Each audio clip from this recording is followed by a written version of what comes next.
2 ವರ್ಷ 3 ವರ್ಷ ಅಷ್ಟೇ. ಅದು ನಾವು ದಾವಣಗೆರೆ ಜಿಲ್ಲೆಯಲ್ಲಿ ಇದ್ವಿ. ಅವಾಗ ಕಾರ್ಯಕ್ರಮ ಆಗಿದಾಗ ನಾವು ಕೊನೆಯ ಕಾರ್ಯಕರ್ತರಾಗಿ ಇದ್ದಾಗ ಅವ್ರನ್ನ ಅತಿ ಸಂಪರ್ಕ ಮಾಡಲಿಕ್ಕೆ ಆಗಲಿಲ್ಲ. ಸ್ವಲ್ಪ ಮಟ್ಟಿಗೆ ನಂಜುಂಡಸ್ವಾಮಿ ಅವ್ರನ್ನ ಮಾಡಿದ್ವಿ. ನಂತರ ರಮೇಶ್ ಗಡದಣ್ಣ ಆಗಿರ್ಬೋದು, ಬಾಬುಗೌಡ ಪಾಟೀಲ್ರಾಗಿರ್ಬೋದು, KT ಗಂಗಾಧರ್ ಸರ್ ಆಗಿರ್ಬೋದು, ಉಳಿದಂಥ ನಾಯಕರ ಜೊತೆ ಇದ್ವಿ. ಆದರೆ ಸುಂದರೇಶ್ ಅವ್ರ ಜೊತೆ ನಾವು ಬಹುಶಃ ನಮಗೆ ಅವರ ಅವಕಾಶ ಸಿಗಲಿಲ್ಲ. ಅವ್ರು ನೋಡೋದಾಗಲಿ, ಹೋರಾಟದ ಜೊತೆ ಭಾಗವಹಿಸೋಕ್ಕಾಗಲಿ ನಮಗೆ ಸಿಗಲಿಲ್ಲ. ಅವರ ನೇತೃತ್ವ, ಅವರ ಹೋರಾಟವನ್ನು ನಾವು ನಮ್ಮ ಹಿರಿಯ ನಾಯಕರಾದಂಥ KT ಗಂಗಾಧರ್ ಅವರಲ್ಲಿ ನೋಡ್ತಾ ಇದ್ದೀವಿ. ಅವರನ್ನೇ ನಾವು ಈಗ ಸುಂದರೇಶ್ ಅವರಂತ ತಿಳ್ಕೊಂಡು ಹೋರಾಟ ಮಾಡಬೇಕಾಗಿದೆ. ಹಾಗಾಗಿ ಏನು ನಾವು ಇಲ್ಲಿ ಕೂತ್ಕೊಂಡು ಇವತ್ತು ಸುಂದರೇಶ್ ಅವರು ಭಾಳ ಹೋರಾಟ ಮಾಡಿದರು, ಅವ್ರದ್ದು ಇತಿಹಾಸ ಇದೆ, ಹಾಗೆ ಹೀಗೆ ಕೂತ್ಕೊಂಡು ಮಾತಾಡೋದು ಸುಲಭ. ನಿಮಗೆ ಕಂಡಂಗೆ, ನೀವು ಕಂಡಂಗೆ ಗ್ರಾಮೀಣ ಪ್ರದೇಶದಲ್ಲಾಗಿರ್ಬೋದು, ನಗರದಲ್ಲಾಗಿರ್ಬೋದು, ಎಲ್ಲಾದರೂ ಆಗಿರ್ಬೋದು, ಅಂದಿನ ದಿನಮಾನಗಳಲ್ಲಿ ನಾವು ರೈತ ಸಮೂಹ ಇಷ್ಟು ದೊಡ್ಡ ಮಟ್ಟದಲ್ಲಿ ಇರಲಿಲ್ಲ. ಅವತ್ತಿನ ದಿನಮಾನದಲ್ಲಿ ಅವರಿಗೆ ಅನ್ಯಾಯ ಆಗ್ತಿದೆ ಅಂತ ಅಂದ್ಕೊಂಡು ಅವರ ಅನ್ಯಾಯನ ಸರಿಪಡಿಸ್ಲಿಕ್ಕೆ ಒಬ್ಬಂಟಿಗರಾಗಿ ಹೋರಾಡೋದಂದರೆ ಅವ್ರ ಕಷ್ಟ ನಷ್ಟ, ಅವ್ರ ಸುಖ ದುಃಖ ಅವರೊಬ್ಬರಿಗೆ ಗೊತ್ತು.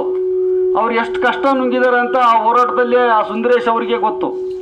ಯಾಕೆಂದರೆ ನಿಮ್ಮ ಗ್ರಾಮದಲ್ಲೇ ಆಗಲಿ, ಎಲ್ಲಾದರೂ ಅನ್ಯಾಯ ನಡೀತಾ ಇದೆ ಅಂತಂದರೆ ಅದನ್ನ ಪ್ರಶ್ನೆ ಮಾಡಿದರೆ ಮೊದಲು ನಿಮ್ಮ ಸಂಬಂಧಿಕರು, ನಿಮ್ಮ ಹಿತೈಷಿಗಳು ಅವರೇ ನಿಮ್ಮನ್ನು ನಿಷ್ಠುರವಾಗಿ ಕಾಣ್ತಾರೆ. ಇನ್ನು ಅವರು ಎಷ್ಟೇ ತಪ್ಪು ಮಾಡಿದ್ರು ಅವರು ಭಾರಿ ಪ್ರಾಮಾಣಿಕರು, ಅವರು ಭಾರಿ ಶೂರರು, ಅವರು ಭಾರಿ ದೇವ್ರ ಕಣ್ಣಂಗೆ ಕಾಣ್ತಾರೆ. ಅವ್ರನ್ನೇ ಸಪೋರ್ಟ್ ಮಾಡ್ತಕ್ಕಂಥ ಜನ ಇವತ್ತಿನ ದಿನಮಾನದಲ್ಲೂ ಇದೆ. ಅಂಥದ್ರಲ್ಲಿ ಈಗ 33 ವರ್ಷಗಳ ಹಿಂದೆ ನನಗೆ ಅನ್ಯಾಯ ಆಗ್ತಿದೆ ಅಂತಂದೇಳಿ ರೋಡಿಗೆ ಬಂದು ಒಂದು ಸಂಘಟನೆ ಮಾಡಿ ಆ ರೀತಿ ಎದುರಿಸ್ಬೇಕು ಅಂದರೆ ಅವ್ರಿಗೆ ಆರ್ಥಿಕವಾಗಿ ಎಷ್ಟು ತೊಂದರೆ ಕೊಟ್ಟಿರ್ಬೋದು ನೀವೇ ಊಹಿಸ್ಕೊಳ್ಳಿ. ಆ ಕುಟುಂಬಕ್ಕೆ ಎಷ್ಟು ತೊಂದರೆ ಆಗಿರ್ಬೋದು, ಅವ್ರಿಗೆ ಎಷ್ಟು ತೊಂದರೆ ಆಗಿರ್ಬೋದು. ಇವನ್ನೆಲ್ಲ ನಾವು ಅಷ್ಟು ಸುಲಭ ಈಸಿಯಾಗಿ ತಗೊಳಕ್ಕಾಗಲ್ಲ. ಅಷ್ಟು ಕಷ್ಟವನ್ನು ನೊಂದು ಬೆಂದು ಅವರು ಈ ರೈತ ಸಂಘಕ್ಕೆ ತಮ್ಮ ಅರ್ಪಣೆಯನ್ನು ಮಾಡಿದ್ದಾರೆ.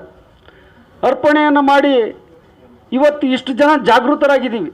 ಇಷ್ಟು ಜನ ಜಾಗೃತರಾಗಲಿಕ್ಕೆ ದೇಶದಲ್ಲಿ ಇತಿಹಾಸ ಸೃಷ್ಟಿ ಮಾಡಿರ್ತಕ್ಕಂಥ ಸಾಕಷ್ಟು ಜನ ಇದ್ದಾರೆ, ಸಾಕಷ್ಟು ಕಾದಂಬರಿಕಾರರಿದ್ದಾರೆ. ಕರ್ನಾಟಕದಲ್ಲೇ 7 ಜ್ಞಾನಪೀಠ ಪ್ರಶಸ್ತಿ ವಿಜೇತರಿದ್ದಾರೆ.